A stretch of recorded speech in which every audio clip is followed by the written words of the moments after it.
Hi there, I'm Andrea Koppel, and it's time for coffee, the podcast where you get to hear firsthand what the jobs and careers that interest you the most are really like.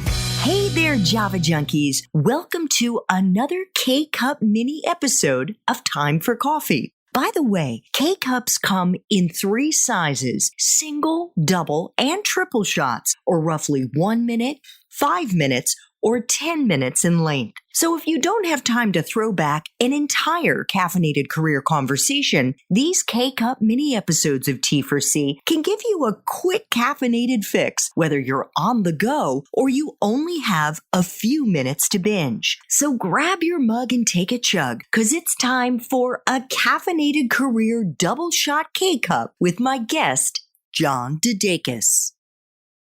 You mentioned the fact that sometimes these stories stir us up emotionally without giving anything away in terms of the plot twists in your earlier books. You've made no secret of the fact that you have used writing as the way to deal with the loss that you've experienced in your life and the grief that you've experienced. How has writing helped you heal? Oh boy, that's a great question. And the thing that I've learned is that it helped even more than I thought, because I didn't write to heal. The first novel I wrote, Fast Track, the very first scene is my sister's suicide. Carbon monoxide poisoning, 1980. And I never really saw a grief counselor during that time.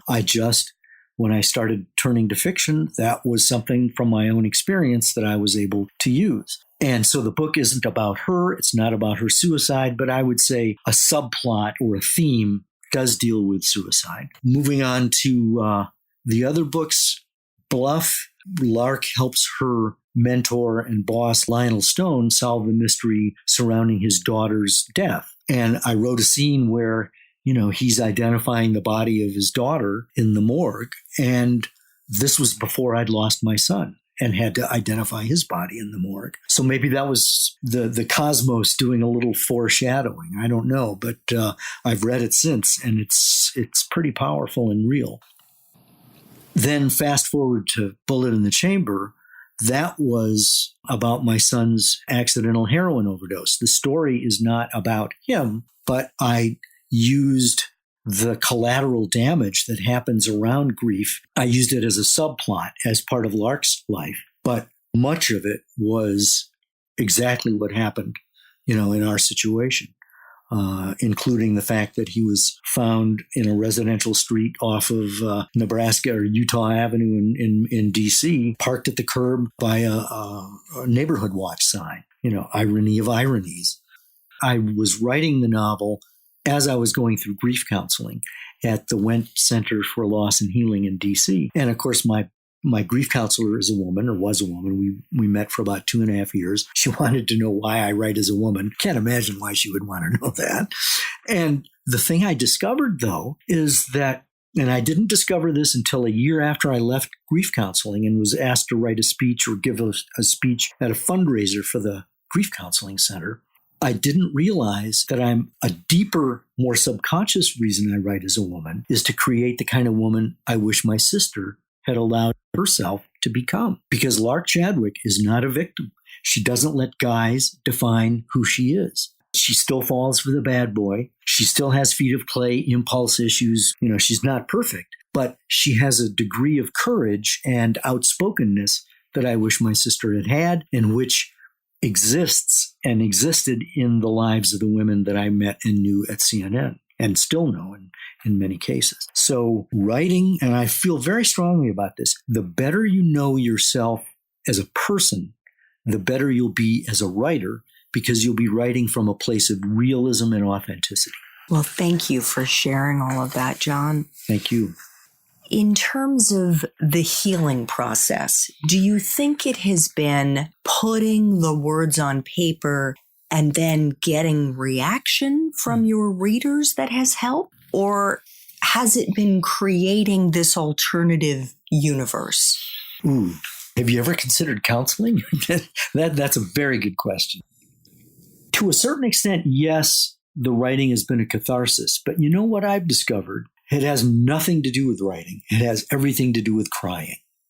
because, and this is especially important for guys to hear, women get crying for the most part. It's an emotional safety valve. It lets off steam. It siphons off a lot of that emotional pressure that builds up.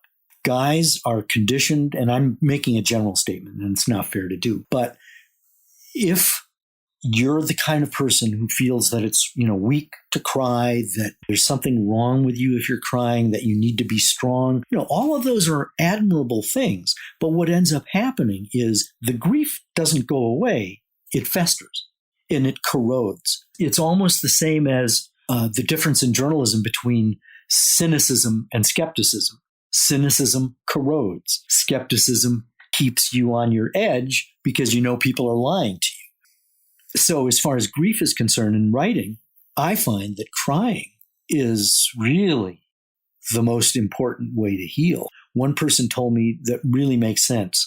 Go toward the pain. All too often in our society, we're trying to anesthetize the pain through drugs, alcohol, whatever makes you feel good, work, house cleaning, whatever it is that diverts you from it. It doesn't really deal with the grief. It postpones it. And it's still there, and it's still festering, and it's still going to come out.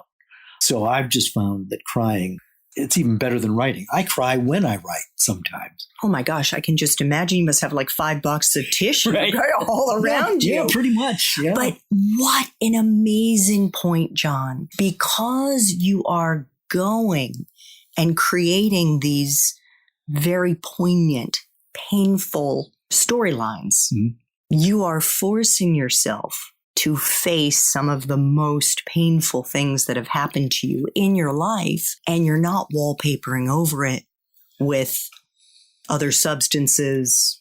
Yeah, and the thing I have discovered, which is sort of to the point you made earlier, the question you asked, is that I've discovered that you don't have to scratch very deeply with anyone to find pain.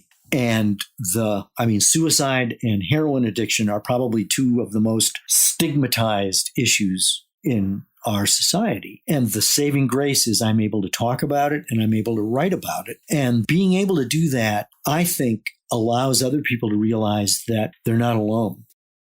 Thanks for tuning in to this K-Cup mini episode of Time for Coffee. If you want to listen to our entire caffeinated career conversation, please check out the show notes for this episode. Thanks so much for listening to Time for Coffee, where the professionals in the jobs that most interest you always have time to grab coffee 24/7, no matter where you live. I have one quick favor to ask you. Remember to rate, review, and subscribe to Time for Coffee. Thanks so much.